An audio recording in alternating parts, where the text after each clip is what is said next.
Hello guys, good afternoon once again. Uh, Dito ulit tayo sa ating Wondrous Planet. Shout out to everyone. Shout out sa ating mga solid viewers, sa ating mga solid ka-wonders.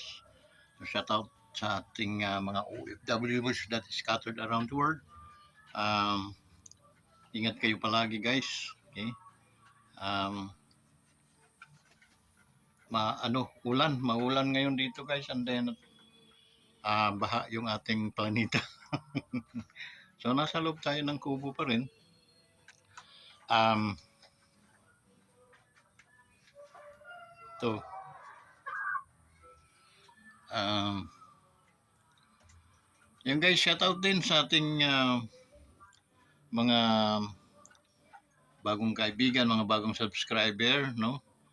Nag-subscribe na rin ako sa mga channel ni Angas ng Pinas. Okay? Yung kina Jason, um, tol, paki ano mo sa Messenger yung link mo, no? Link ninyo pati sa inyong family. Okay, marami atang si Quadro Alas, isa pa lang yung aking na subscribe na channel niya. Ayan mo, papatungo tayo doon. Kumusta kayo tol? Si ang ating idol, ang ating bagong ka-wonders na grupo, sila mga Casamiro Brothers and family. Kumusta si Janril, ang Angas ng Pinas? Yun ang real monster na kinikilala kong monster talaga. Okay? So yun. Sino pa? Sa mga magulang ninyo, mga pamilya ninyo Lods, ninyo idol, no? Paki-regards si Kawander, si Mr. Vincent Velarde. Paki-regards na lang. Hoping na magkita-kita tayo dol pag ako yung makapunta dyan sa Tacloban. Na Tacloban ng aking mga igsuon, no? Sila Lassie family, and then sa Tanawan si Jesus family, no? Si Sister Josephine. Yun, nasa Tanawan sila. Okay. Doon ako'y pagumangkin dyan sa Ormoc mismo doy. Okay? Sana ma-meet din ninyo. Okay? Lassie, Primilin nung dalaga. Okay? So, di ko limot ko kung saan sila sa Ormoc.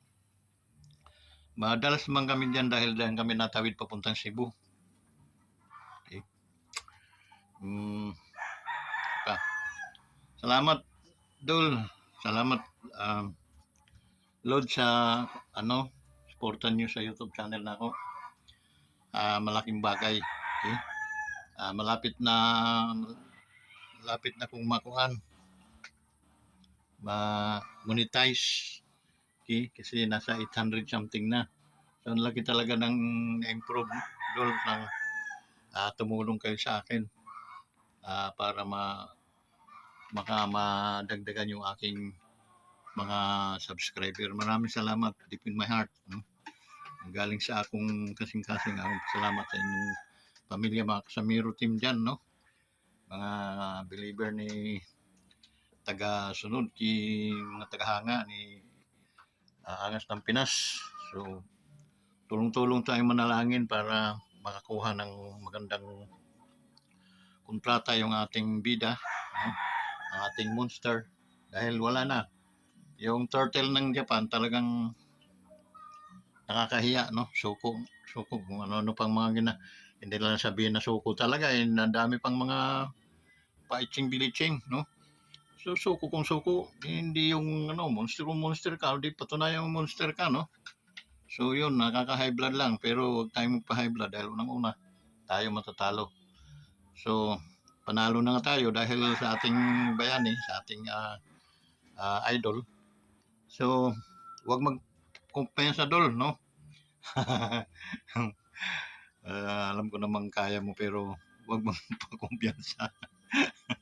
Exercise, practice lang doon. Ah, practice for me.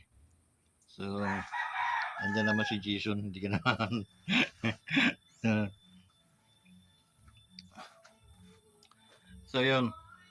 Um, sa mga kaibigan, mga ig-agawan ni Idol Janrel at saka ni Jason, no? Ang kanyang trainer manager. So, keep up the good work. Okay?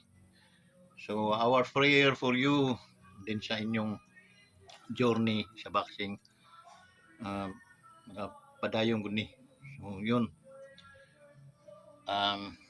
Dahil alam ko kung ano yung puso mayroon kayo. Okay? So, ano ang ating mga activities karon Dol? Okay? Diri, one man diri sa Laguna. Di ako sa Laguna Dol, no? Sa mga kapamilya ni Jandril, regards po sa inyo, no? Ingat po kayo palagi. And then, shout out sa inyong lahat, sa inyong pamilya. Lalo na sa ating idol, Jandril Casimiro. At saka kay Utol, no? Sa trupa ng Casimiro team. Okay? So, naway pakaingatan kayo palagi ng Diyos. And then, yung mga biyaya ay wag niyang ipapagkait sa bawat isa sa inyo. So yun. Ano yung ating ano, no? Nakita ko yung ang mga reaction ng mga na pero kalokohan lang yun yung mga paupalod salod. Wala naman yun, no? Galit na galit si Badong Aratilis doon. Dapat lang dahil sobrang yabang, mayabang na, kumbaga wala na maibubuga, mayabang pa. Okay? Ito si Pau Salud pala. Okay? Naobserbahan ko yun noon pa naman, talagang kontra siya, kumbaga, palagi siyang merong kay Janrel, no? Kay Cuadro Alas. So, wala siyang kabilib-bilib. Tsaka yung isa, yung Silver Boys ba yun? Okay? Marang bangag na hindi mo maunawaan. Okay? So, wag mo na lang pagbabansinin ng mga yun, Dol. Yaan mo nang mauga ang mga laway ng mga animal na yun. Hindi man yun makatulong sa journey ng yung boxing. Okay? So, maganda naman yung journey tinatahak mo ngayon dahil God is with you. Nakasubaybay ang Diyos. So, wag kang magbabago, Dol, sa mga dati mong mga ginagawa, pagtutulong sa kapwang, lalo na doon sa mga mahihirap. Okay? Tuloy-tuloy mo lang dong Dol, dahil may awa naman ang Diyos na ipanatili ang mga biyaya para sa iyo. Okay? Para makatulong ka. So, shout out nga pala sa iyo. No? At saka, sa mga kapamilya na mayroong mga YouTube channel, mag-ano lang kayo sa aking ano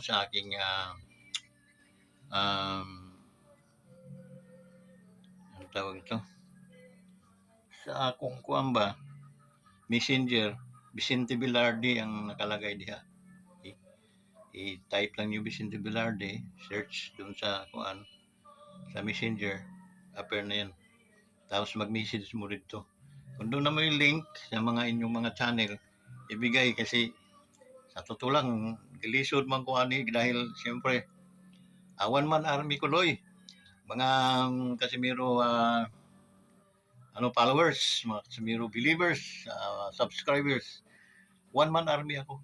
Okay? Nag-vlog ako rin walang ang edit ito kasi nga hindi ako marunong. Pero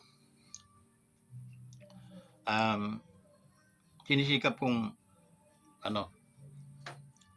tulad nito, malapit na akong magka 1,000. So, kailangan ko yung backup ninyo, tulong ninyo, paano i-comment below ninyo, guys. Sa totoo lang. Pero mag-aral-aral na lang sa pudari. no, para malaman natin kung paano. Wag ko'y kabang-aga ni, pero yun pa man, um, no choice ako to have this work. Trabaho ni.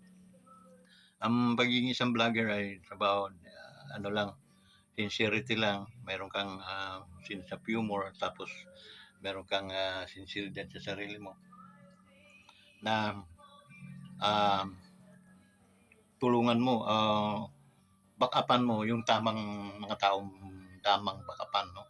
Hindi yung basta-basta lang dahil sa lagatik ng pera kayo ay maninira ng tao, no? Doon tayo hindi magkakaunawaan.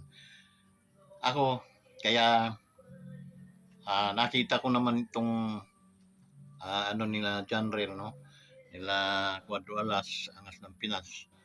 Kita ko naman yung differences ng kanyang pagkatao, okay? Between dun sa pagiging angas-angas na sinasabi nila. Okay? So si John Reel, Maginoo siya, no? Mayroon siyang pusong talagang ika nga ay merong takot sa Diyos. Okay? So yun ang isang mga bagay na naanuhan ko sa kanila, sa kanilang pamilya. Okay? Hindi man sila ganong kilalang pamilya, pero yung paman, dahil kay John Reel, na unti-unting nalilip up ang kanilang pamilya, and then dahil sa biyaya din ng Diyos, ay na-maintain ang kalusugan ni John Reel at ng pamilya. Kaya yun, magkakaroon ng magandang papututunguhan yung destiny niya sa boxing. So guys, dahil salamat kayo sa mga followers. Maraming salamat talaga sa mga followers ni John Reel, no, ng Cuadro Alas, Angas ng Pinas natin, na talagang for a matter of 3 to 4 days,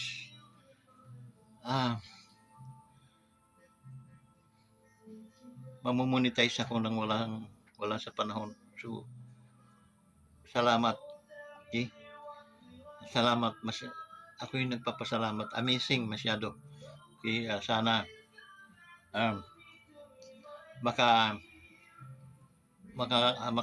makita ko kayo in personal, and then iba yung pasalamat in personal dan sa social media. Sa mga nagtiwala, sa mga subscriber natin, saka itong mga nag-subscribe na bago, maraming salamat po talaga. Palainawa kayo ng Diyos. At kung kayo may mga negosyo, pauswagin pa ng Panginoon. Puin niyang mga daluyan ng biyaya para at least may buhos sa inyong mga sarili. At yung mga solid naman nating ka-wonders, maraming salamat din po sa inyo lahat. At yung mga hindi pa, ako rin ay nagpapasalamat. Okay? Na darating ang panahon na kayo ay magsasubscribe din sa ating YouTube channel. At sa isang banda, pag tayo ay nakakumikita na, tayo ay makakatulong naman doon sa mga dapat nating tulungan. Okay? At the same time, makakabili na tayo ng mga equipment to upgrade our videos, no, to our channel. So medyo nakakahiyaman, pero lulunukin ko yung hiya dahil unang-una talagang for a matter of mga 15 years akong hindi na nag-work, no, ng trabaho. So si Mrs. hindi na rin naman sinlaki ang kita niya. Okay? Ano nga lang ang mga pinapasok niya sa pero na hindi ko talaga type, no, pero yung pa man, may kalayaan siya doon sa kanyang sarili. Okay? Siya ang masusunod dahil wala nga akong trabaho din. So sana naunawaan niyo, no, yung values pala ang mayroong pero dati naman nag-work ako, guys. Okay? So dumating lang time na minamalas tayo hanggang sa pasok ko dito sa vlog nito for a matter of 2 years. Nagme-maintain ako ng lupa namin dito guys, mga about kulang 400 square meter. Nawa kong or farm, mga halaman, kung ano nung mga dapat, mga prutas, gulay. Yun. Pero nakita ko hindi siya appreciated dahil nang una, hindi naman tayo supplier ng mga gulay ng na parang pag magkapera tayo, no? Wala. Pang bahay-bahay, pang kain-kain lang. Then mga saging, etc. mga ano-ano man. So na-produce dito sa lupang ito. So, yun. Kaya naisipan kong mag-vlog. For matter of 6 years akong naghahawak na dito sa lupang ito. Mga 2 years akong ngayon nag-vlog. Magto 2 years na ako. Without any income, without any walang kinikita dito sa araw-araw tayo dati araw-araw akong minsan twice, di pa vlog no, ng video. Ayun, pero dahil nga hindi quality yung video natin, medyo talagang kaya medyo hindi ko rin kayo masisi guys na hindi kayo makatagal manood sa ating mga videos. Ngunit yung pa man, to be honest, no, iba um,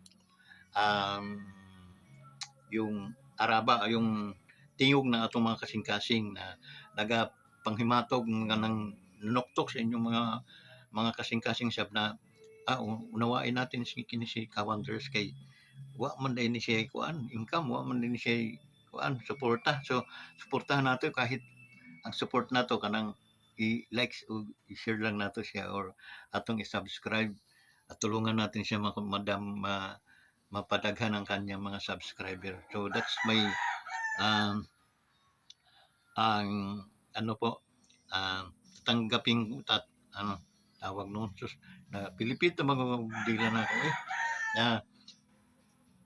isipin natin na utang na loob, napakalaking utang na loob kasi without without sa inyo mga subscriber, I am nothing po kasi wala naman akong income okay? Unless dito linis-linis, minsan tanim-tanim, no? Summer, tanim ko ng gulay dito. So, linis-linis. So, to be honest, pagdating sa income, wala. Tinitiis ko lang yun kahit hindi ako sanay. Okay? So,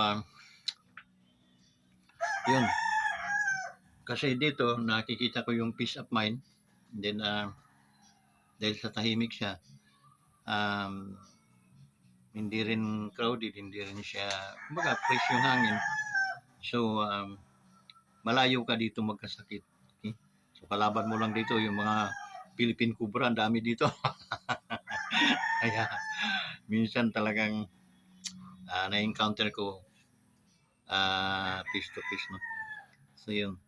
Sa man. So, sa akin parang testimony, almost 18 minutes na. So, ayun guys, no, tulungan natin ang ating idol natin si John Rail, ang angas ng Pinas, Quadro Alas, no, the real monster.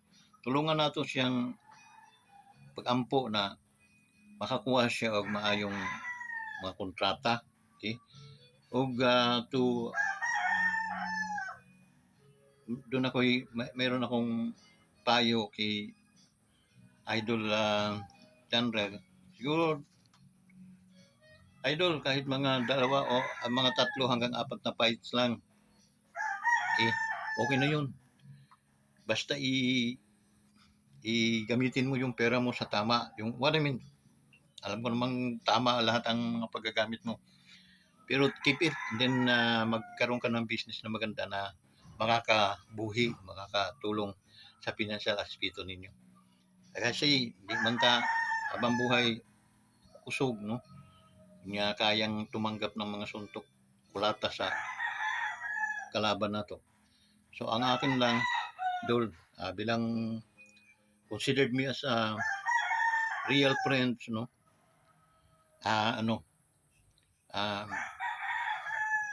Yun, kung kaya mo sa 5 fights, malaking bagay na yun, Dol. Malaking puhunan na yun. Okay? Puhunan na, mayroon ka na namang mga lupa-lupa. tama na yon. Pag negosyo ka na lang, Dol.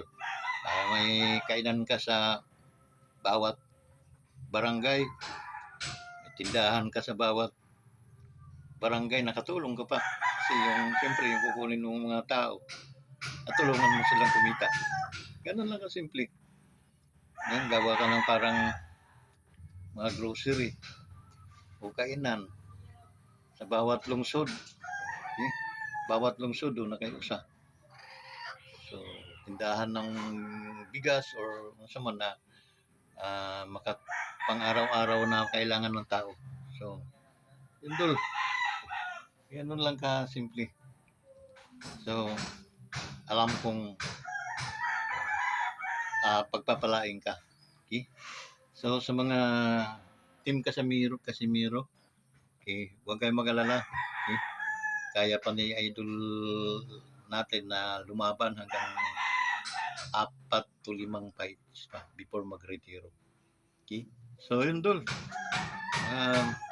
Anuhin mo yun. And then, back up ka namin ng panalangin. Ampo sab. Okay? Ayaw kumpiyansa palagi. Kasi sa Bible, doon ay versikulo ng Bible sa John chapter 10 verse 10. John chapter 10 verse 10 that the thief cometh not but for to steal, to kill, and to destroy. Yun ang operation ng Diablo. To kill, cometh not to steal, to kill, and to destroy. Okay? Tulo ang kanyang ministeryo.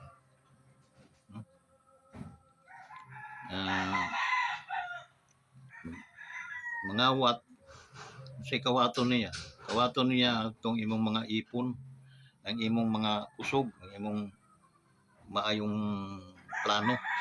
Kawaton na niya og alisdan niya og kuan, mga masasamang pangugali, masasamang isip. And then the second one is to kill. Gustong patayin niya yung inyong magandang relationship between you and your brother, your sister, your parents, okay? To the other persons na mga kaibigan mo. So, they wanted to destroy or to kill the relationship.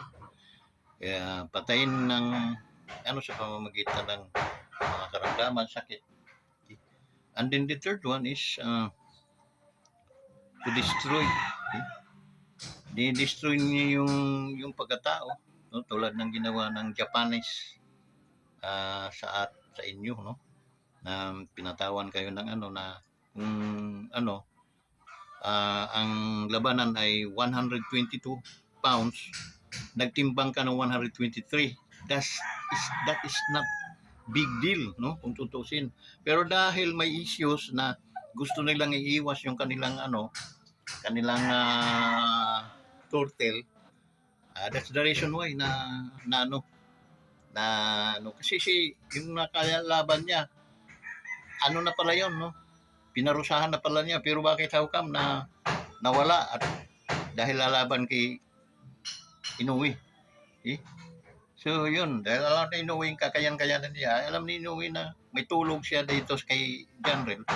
That's the reason why na hindi po talaga yan lalaban. Okay? Hindi lalaban yan. Okay? Unless mayroong hapon na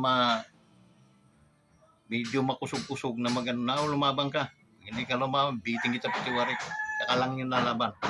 At doon niya makikita yung kanyang pananaw na tatalunin talaga siya.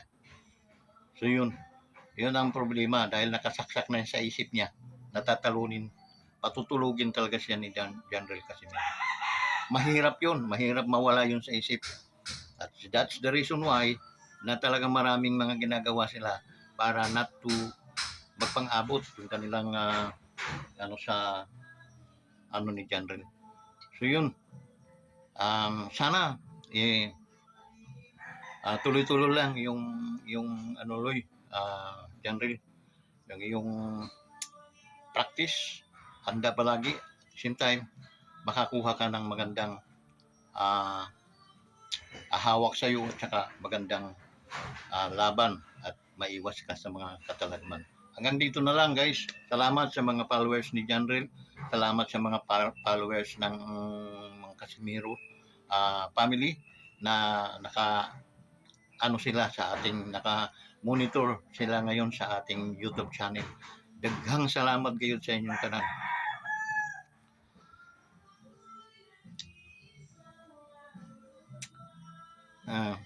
Salamat. Maraming salamat. Okay? Bye-bye.